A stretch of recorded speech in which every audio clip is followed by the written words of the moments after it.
Hey, good morning, everybody. This is First Warning Storm Team Chief Meteorologist Brad Panovich. Just a quick morning update to keep people abreast on the weather situation because obviously it's kind of a multifaceted thing and we're getting lulls in activity and people think, okay, it's over. This is what I'm always afraid of in these situations. When you have several waves that could impact the area, don't let the impact from one make you think differently of the next one. Even though there are some implications, they can impact each other.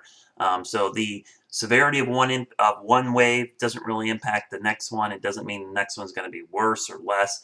A lot of things go into it. I can tell you what's going on this morning. We're wedged in.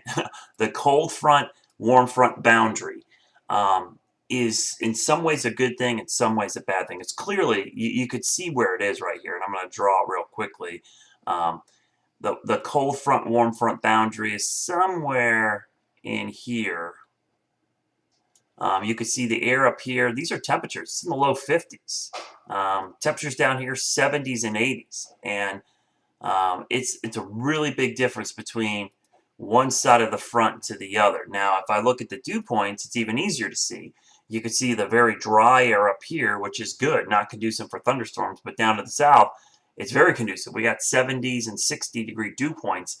And part of the problem with that is that you're really worried about rotation along that line. And let me just quickly put up the dew points here because I think this is kind of key to what's going on. And that's the dew point boundary right there. And what happens is when you get thunderstorms to develop, which they haven't yet, they move north along this along the warm air mass. They get up close to this cold front, and right in here you've got winds coming like this and winds coming like this. So any storms that form along the boundary or near it are going to have the potential to be severe. And that's certainly something that I would watch for this afternoon, especially as storms bubble up down here. Now, speaking of that, what's going to happen later this afternoon? Well, down to our south, we're going to see a new line of storms develop down here in Birmingham, Alabama, down into the Jackson, Mississippi area likely, and up into northern Georgia, and that's going to move our direction. But on top of that, I do anticipate some storms developing here. You can see how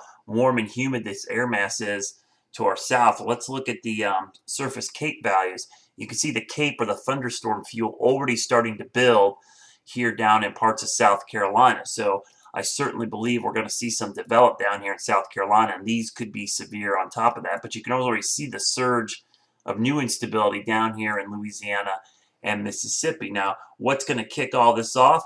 Well, we're going to have this vortex, or what we call a short wave, coming around the base of this big upper low, which is actually centered up here. But you see these little vortices that are going to spin down. As this advects and moves into the southeast, that will kick off new thunderstorms this afternoon. So the potential is there, and for that reason, the Storm Prediction Center, let me take some things off here, has put most of our area in this kind of mustard yellow. That's a 5% probability of tornadoes. Down here, it's a 15% probability. Now, the wind threat is even much higher. Straight line winds, the red area is 30%. It's 15%, excuse me, in the yellow, and 15% or 30% back here.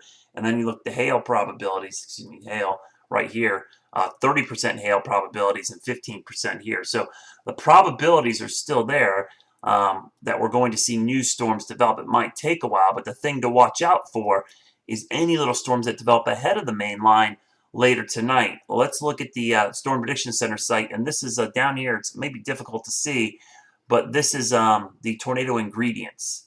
So let me back this up for a second. We'll kind of show you the tornado ingredients here going into the afternoon hours. You can see that little plume of instability that's going to build later this afternoon.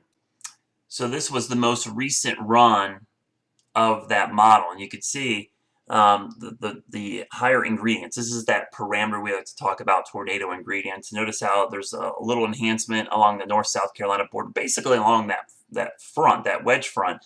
But look, as we go into the afternoon, now you're getting to 2 o'clock, 30% probabilities. Not probabilities, let's say ingredients. You've got 30% of the ingredients necessary for a significant tornado.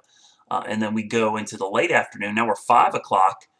It's 30 to 45% from Charlotte, but almost 60% up towards the Raleigh area. And you can see the new storms that will be developing down here. So there's actually two areas we're watching today, and things kind of come together tonight, and we get into the massive area of tornado ingredients, 75% centered over North Georgia, but that extends up into the Carolinas. And now we're talking 11 p.m. Now we're at 2 a.m. and we still got a 45% probability. Here we are at 5 a.m. and then here we are at 8 in the morning tomorrow. So you can see why we're worried about the overnight threat. The highest levels for tornado ingredients we've seen so far will be in place overnight tonight and tomorrow. So that's what we're looking at right now. We're kind of in a relative calm.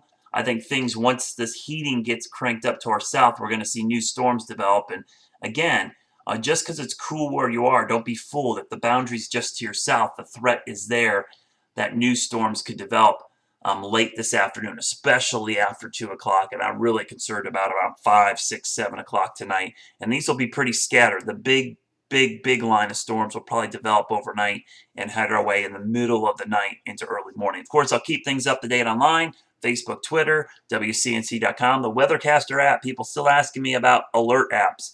There's a lot out there, and I can give you some recommendations, but the first one you need to get is free. It's ours. It has local information, and it has push notifications for flood warnings, tornado warnings, and severe thunderstorm warnings for your phone's location. Now remember this. This is the key part. Not for warnings in our area, for wherever your phone is. If your phone is within the polygon, and you've seen these warning polygons, if your phone's location is within that polygon, you'll get a push notification. You'll get an audio sound, screen will pop up, turn your notifications on your iPhone, your Android, and it'll let you know that you have a tornado warning, severe thunderstorm warning, or flood warning. So please download that one first. If you want something that has more bells and whistles, I can recommend some other ones. I love MyWarn. That's a pretty good one. It's a paid one, but it works really well as well. I like that one just as much. So just get that out there. I love smartphones, great technology. Make sure you get an app that's usable, local, and that works. And always, Twitter, Facebook, great sources, but Twitter the best. Facebook, not so good all the time, unless you go directly to my page. Don't look in your news feed.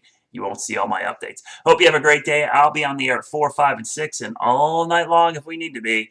I'm doing an all-nighter tonight, so we'll have our spotters out, first warn storm spotters out, maybe a couple chasers. So we're really going to pull in all our resources. Our 250 first warn storm spotters will be helping us out digitally as well as in the field. So I hope you have a great day. Please be weather ready. Charge up all your phones, tablets, everything you have, batteries, everything you need charged up in case we lose power. And please always have 3 sources minimum to get a warning. That includes me on TV, me on social media, or our app, or a weather radio, or another website, or another app, or another person. Make sure you got at least 3. That's always the way I like to go.